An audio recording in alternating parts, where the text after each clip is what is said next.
Super bacana com a Pamela sobre superdotados, né, Pam? Super interessante, gente. Na última quinta-feira, dia 10 de agosto, foi comemorado o Dia Mundial da Superdotação, uma data que celebra as pessoas com altas habilidades intelectuais. De acordo com a Associação Mensa Brasil, há mais de 2.600 superinteligentes identificados só no nosso país. A maior concentração é aqui no estado de São Paulo. E a nossa pauta médica hoje será sobre esse assunto. Mas antes, vamos juntos assistir a esse VT.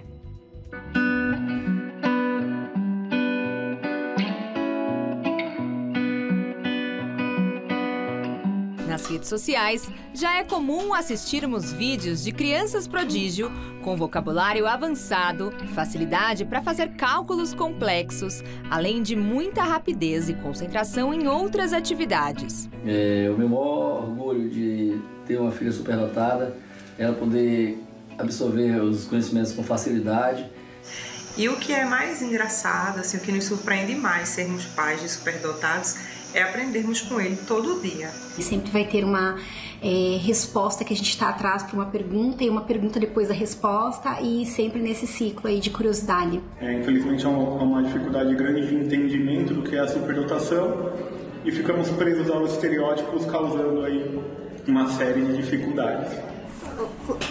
Mamãe. Com alto nível de inteligência, esses pequenos gênios são considerados superdotados, apesar do termo, por vezes, ser utilizado de forma negativa. Segundo a Organização Mundial da Saúde, cerca de 5% da população mundial apresenta traços superdotados, sendo que as características são notadas com frequência na primeira infância. Contudo, mais do que a dificuldade de diagnosticar a superdotação dos filhos, muitos pais se deparam com a falta de recursos do sistema educacional para explorar todo o potencial e talento das crianças. E o que eu mais desejo, não só para eles, mas para todos os superdotados, é que a superdotação seja vista pela sociedade com a sua devida importância. E um dos maiores desafios que eu encontro é em relação a uma inclusão verdadeira nos ambientes que ele frequenta. O principal deles hoje é a escola. As escolas não estão preparadas para receberem as crianças, não compreendem as necessidades e a gente tem muita dificuldade para adequação, tanto do currículo quanto também do avanço de classes para as crianças aqui. De acordo com o Conselho Brasileiro para a Superdotação, quando as necessidades especiais de educação dos pequenos com capacidade mental acima da média não são atendidas, o crescimento pode ser frustrante e a fase adulta pode chegar acompanhada de transtornos psicológicos. Contudo, e para a nossa sorte, quando crianças, famosas personalidades puderam desenvolver suas habilidades ao máximo, o que permitiu que contribuíssem com a cultura mundial. Exemplos não faltam.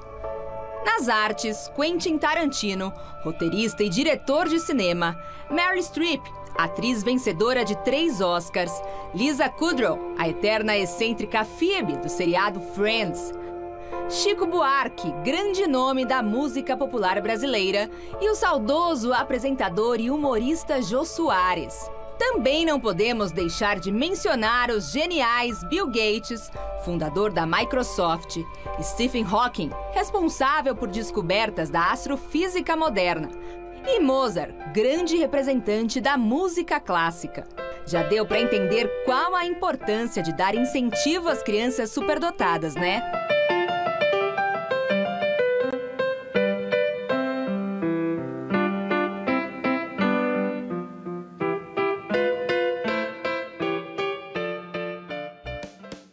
Que time de personalidades! E todo esse assunto gera muitas dúvidas, muitas curiosidades. Por isso, hoje, nós estamos recebendo aqui no nosso estúdio a Mariana Casagrande, que é neuropsicopedagoga e especialista em superdotação. E também a Roberta Castro, que é jornalista e mãe de uma criança com superdotação, que é o Filipe. Sejam bem-vindas. Muito obrigada. E eu acho que a gente podia começar esse assunto abordando justamente essa variedade, né, que vimos no VT. Porque vimos pessoas das artes, da matemática, pessoas das mais variadas áreas. Então, ser um superdotado não significa saber tudo sobre tudo.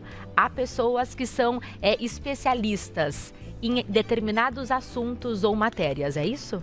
É isso mesmo, Pamela. Primeiramente, obrigada pela abertura desse tema tão importante que nós precisamos discutir na sociedade, mostrar para as pessoas esses pequenos que muitas vezes estão aí escondidos e precisando desse olhar. A superdotação, ela é uma condição neurológica, tá? Então, essa criança, ela nasceu com uma condição cognitiva elevada, um QI acima do normal, do esperado, né? Uma média de QI é em torno de 90 pontos. Criança superdotada a gente começa a considerar a partir de 120 de QI, além de outras características que também deve ter, como alta criatividade, uma facilidade imensa para memorização, interesses em coisas excepcionais, em coisas normalmente que não são naturais para aquela idade. Então é importante entender que essa criança nasceu com essa condição. As famílias, desde bebezinho, já começam a perceber que essa criança tem uma facilidade e, com o passar do tempo, ela vai levando essa condição, essa qualidade cognitiva que ela tem para alguma área. Então existem superdotados na área acadêmica, que são aquelas crianças jovens que têm o conteúdo escolar de forma mais acelerada.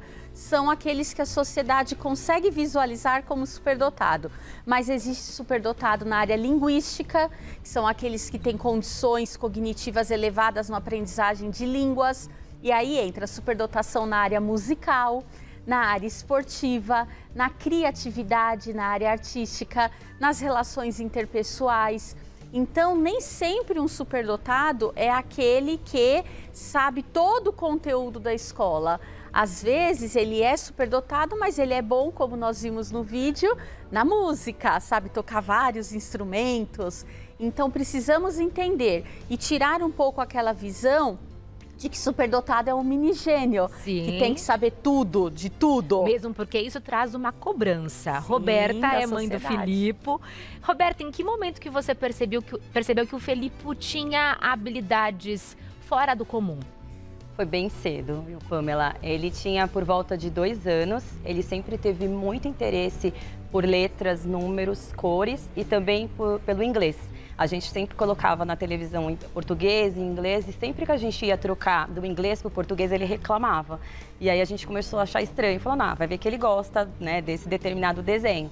Mas com o passar do tempo, a gente começou a perceber que ele começou a assimilar. Então ele assimilava o inglês na memória, como a Mariana disse, a questão da memória é muito forte. A questão das... Isso sozinho, né? Sozinho. É. As cores, as formas, a gente sempre comprava brinquedo para ele de números, cores e letras, assim, porque qualquer mãe, né, acaba comprando essas coisas para desenvolver o pedagógico ali daquela primeira infância. Mas no caso dele, não, ele começou a colocar os números em ordem, porque ele assistia na televisão e ele pegava os bonequinhos e já fazia ali os números em ordem, as cores. Então a gente começou a perceber que ele estava fazendo justamente essa coerência, tinha uma coerência, né? E aí, pra mim, assim, eu sempre falo pra Mari, né? Aos 2 anos foi o impacto. A gente estava descendo pra ir pra uma loja e a gente passou no estacionamento e meu filho começou a ler placas de carro. Por quê? Ele fez associação, né? Então, a letra e o número que ele aprendeu na TV ou num brinquedinho, ele saiu lendo todas as placas de carro até chegar na nossa. E aí eu gravei. Falei, 2 anos, não dá, né? E num primeiro momento, você até pensou que ele poderia ter algum traço de autismo. Isso. Há alguma relação entre superdotação e autismo? Então vamos lá. É um pouco diferente, tá, Pamela? A superdotação é uma condição neurológica, é uma capacidade acima do normal dentro dessa capacidade de QI. O autismo é um transtorno do neurodesenvolvimento. O que acontece? Existem algumas características que as duas condições têm. Por exemplo, questões sensoriais, que são incômodos, se incomodar com barulho, com cheiro, com uma sensação. Autista tem bastante incômodo sensorial e superdotado também tem. rigidez cognitiva, que é querer tudo daquele jeito, certinho, da sua forma. Autista tem uma rigidez cognitiva, superdotado também tem. Porém, dentro dos critérios clínicos, existem vários outros critérios no espectro autista que superdotado não tem. Então, só uma boa avaliação é que consegue separar o que vem de qual causa. Porém, também é importante explicar que existem alguns casos que se chama dupla excepcionalidade, que é a superdotação junto com algum outro transtorno do neurodesenvolvimento. Como, por exemplo, nós temos autistas superdotados, TDAH, que é o transtorno de déficit de atenção, com superdotação, TOD, que é o transtorno opositor desafiador, com superdotação. Então, a superdotação ela pode vir sozinha ou ela pode ter essa dupla excepcionalidade. É muito importante saber o que vem do que para poder tratar de uma forma adequada. Isso quem responde é a avaliação diagnóstica. Depois que vocês fizeram essa avaliação diagnóstica no Filipe e descobriram que ele era uma criança superdotada, como que vocês receberam essa notícia? Quais foram as modificações necessárias que vocês tiveram que fazer na rotina dele? Então, primeiro quando eu recebi o laudo, eu voltei chorando para casa, porque eu falei assim, o que eu vou fazer com isso? Eu só conhecia autismo e olha que assim, eu tenho uma profissão que, né, de certa forma tem que investigar sobre diversos temas, mas eu nunca tinha ouvido falar exatamente da superdotação. Quando eu fiz um checklist no site de buscas, eu vi que tinha muita semelhança com o que era o Filipe, né? Essa questão da memória e tal. E aí eu conversei com a Mari e falei que eu queria fazer esse diagnóstico. Mas qual foi o maior desafio? O depois, porque eu falei agora para quem que eu vou pedir ajuda, né? Como que eu vou conseguir uma rede de apoio? Como que eu vou conseguir informações? Então, por muito tempo ela foi a pessoa que mais me trouxe essas informações. É muito desafiador. Tem muita gente que não sabe, tem muita gente que lauda o filho e também não sabe o que fazer. E eu sempre falo que, como a Mari falou, o mais importante é você saber o que seu filho tem, seja o que for. Porque você só vai conseguir atender o seu filho, Pamela, quando você entende ele. Então, a partir do momento que eu entendi meu filho, aí sim a gente começou a luta pela escola, né, que eu acho que é um tema que a gente vai falar, muito importante, porque para mim é o maior tema da superdotação, é a socialização na primeira infância e até a adolescência na escola, que é onde a gente mais convive, né, onde as crianças mais convivem. E onde as crianças vão se desenvolver também, né? E uma criança superdotada necessita de uma educação diferente. E você encontrou isso? Encontrei. Eu tive a grande sorte, assim, de falar que eu encontrei. Porque hoje, no meu grupo, né, de apoio que eu tenho, num site de troca de mensagens, eu vejo que 90% dos problemas que aparecem lá é com relação à escola. Você viu aqui os depoimentos, muitos falando da questão escolar. Eu consegui uma escola próxima à minha casa, que ela tem uma metodologia ativa, ela tem uma forma de lidar com a criança dentro do todo, mas de uma maneira especializada. Então, um exemplo bem claro aqui, meu filho, ele está na sala de aula com todos os amigos, fazendo uma aula de matemática. Enquanto as crianças estão aprendendo 2 mais 2, a atividade dele é raiz quadrada de 2000 e pouco. Só que aí tem uma orientadora que está ali naquele círculo para que ele resolva aquela e ele se sinta o quê? Parte do todo. A pior coisa para uma mãe de superdotado é ouvir a pessoa falar assim, mas ele estuda numa escola especial, né? E quando que a gente vai incluir uma criança dessa? Se a pessoa, né, tem essa fala, a gente precisa mudar essa fala. Porque o QI, a inteligência da criança, corresponde a uma idade elevada. Mas a criança, ela tem traços da idade que ela tem, biológica? Como que funciona isso? O emocional versus a inteligência? Exatamente. A questão cognitiva deles é muito elevada. Por exemplo, o Filipe, quando nós laudamos ele estava com 4 anos e a idade cognitiva dele já era de 7 anos e 11 meses. Então, quando você dá para ele, para uma criança de 4 anos, atividade de 4 anos, é péssimo, porque eles já sabem fazer aquilo. Superdotado não gosta de repetição, não gosta de ficar fazendo aquilo que já sabe. Eles têm uma curiosidade imensa, eu falo que chega a ser até insaciável, eles querem aprender cada vez mais. Então, é muito importante a inclusão escolar, porque eles precisam estar no meio acadêmico com atividades compatíveis com a idade cognitiva deles e não a cronológica. E o lado negativo, vamos dizer assim, entre aspas, é a questão emocional, porque eles passam a ter uma dificuldade grande para lidar com frustrações. Eles são muito rígidos de querer as coisas da forma deles, no pensamento deles. Eles querem aprender cada vez mais, eles querem ir além. Eu avaliei um menino a semana passada que eu pedi para ele fazer o alfabeto. Ele tem 5 aninhos e ele falou em grego, em russo ou em mandarim? Eu falei, não, em português mesmo. Aí ele falou para mim, não, tia, eu odeio fazer coisas que eu já sei. Já basta na escola que eu tenho que fazer coisas que eu já sei. Que é desafio, né? Movido por desafio. E as escolas têm muita dificuldade com isso. Eles estão agora pegando a forma de fazer inclusão, mas de crianças que estão abaixo, crianças que estão com atraso no desenvolvimento. Quando pega uma criança que está além, está acima, faço o que com essa criança? Então, a nossa grande luta, junto com esses pais que passaram, a Roberta é uma mãe que pegou o exemplo da vida dela, do filho, para ajudar todas as outras famílias, é fazer as escolas entenderem que essas crianças também precisam ser amparadas. Chegou uma pergunta bem interessante para a gente nas redes sociais, perguntando como saber se meu filho ele é superdotado ou superestimulado. Muito bem, é o teste que responde. Tá? A criança que só foi muito bem estimulada, na hora de fazer o teste, ela tem um QI normal, preservado. Né? Então, eu ainda brinco no grupo de mães que nós acompanhamos, das minhas próprias filhas. São crianças muito inteligentes, mas com QI normal, só são bem estimuladas, crianças espertas.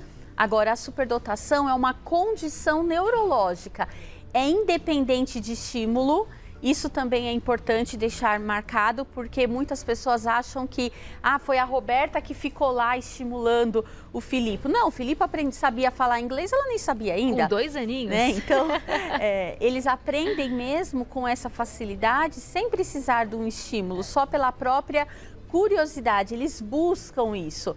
E tem as crianças que são espertas ou bem estimuladas. O que difere é a avaliação que consegue separar isso, se é uma condição ou não. Muito importante a avaliação nesse cenário. Obrigada, Renata, pela pergunta que você enviou para a gente nas redes sociais. E como que é a relação do Filipe com outras crianças? Já que na escola ele convive com crianças que não são superdotadas. Sim, então esse trabalho que a escola faz com ele de inclusão é justamente para isso. Então, ele hoje é uma criança super feliz, né, no universo escolar, ele é muito sociável e essa questão da facilidade dele lidar com outras crianças vem também da segurança dentro de casa, né? Então é um trabalho que quando você passa a entender seu filho, você passa a fazer também. Hoje o Filipe não faz terapia, mas provavelmente ele pode passar a fazer futuramente. Mas hoje a gente tem muitas conversas, o Filipe ele precisa entender o plano B da vida, né? Eu falo superdotado, para ele o plano B é a parte mais difícil, porque tem que dar tudo certo no plano A.